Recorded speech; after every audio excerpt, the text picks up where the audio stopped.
well, I was doing Legend. When I first started out with Legend, they sent me an early draft. And at that time, when I'm doing a film, it's very hard for me to, commit or really think about anything else. And then, right after I finished Legend, I was in town for some meetings in L.A.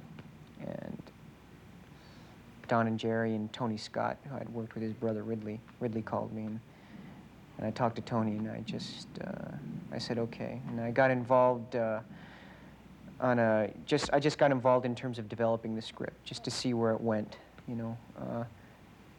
to see if what they wanted to do with it, what I wanted, from the piece, that I felt that I could give anything to it. And that went on for about 2 months, and then I decided, yeah, let's go for it. So then I said, okay.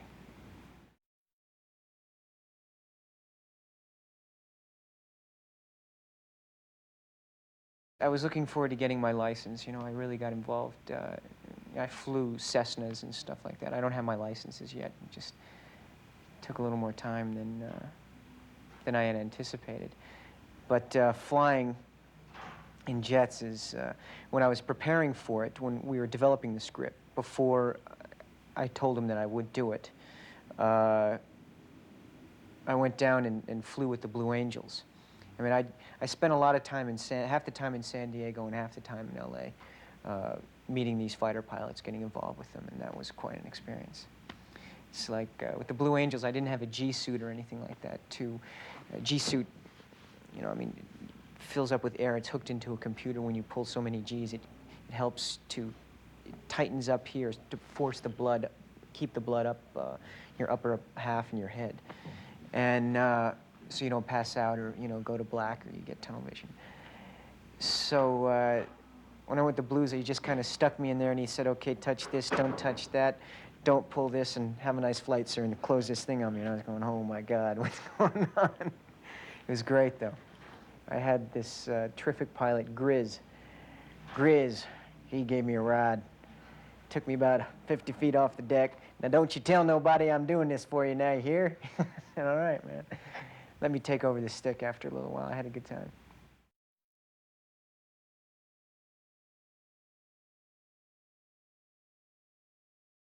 It was amazing getting in the back seat of that F-14. And it's like we were flying, I mean, for these pilots to take us, I mean, I had 2 pilots. I had Bozo and Phoebes, where it's like Maverick, my character Maverick is, I mean, that's his call sign. Pete Mitchell is his name. They call him, you got the name Maverick, because at times he's just, a cowboy, a wild man. So I've got this guy, Bozo was my pilot. And on our flight, it's like you're going up, and I'm thinking, you've got like, about a 2-hour briefing before you go up. I had 3 hops in one day. And, I mean, it was really exhausting flying.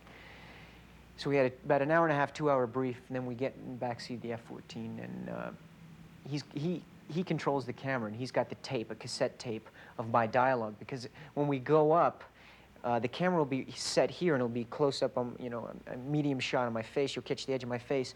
You'll catch me looking over, and you'll see a bogey right there, right on my 6, So you'll see the bogey switching like that.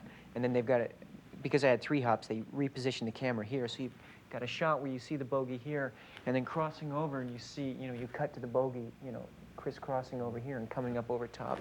We had all these shots like this. But, so I'm in the back seat of this F-14. I'm thinking, oh my God, it's so exciting. I mean, the power that you feel. I mean, you're just sitting on this supersonic, machine. It's amazing. And all of a sudden, this hazard light comes on in the back. We haven't taken off yet. And so I'm going through. I'm switching the radios and switching on so that the engines will start up and everything else. And we're getting it all going. And all of a sudden, this hazard.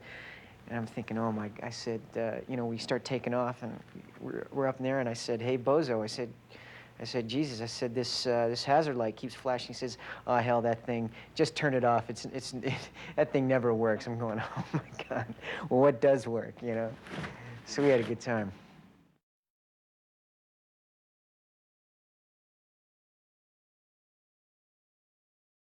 That is prison with the threat of drowning.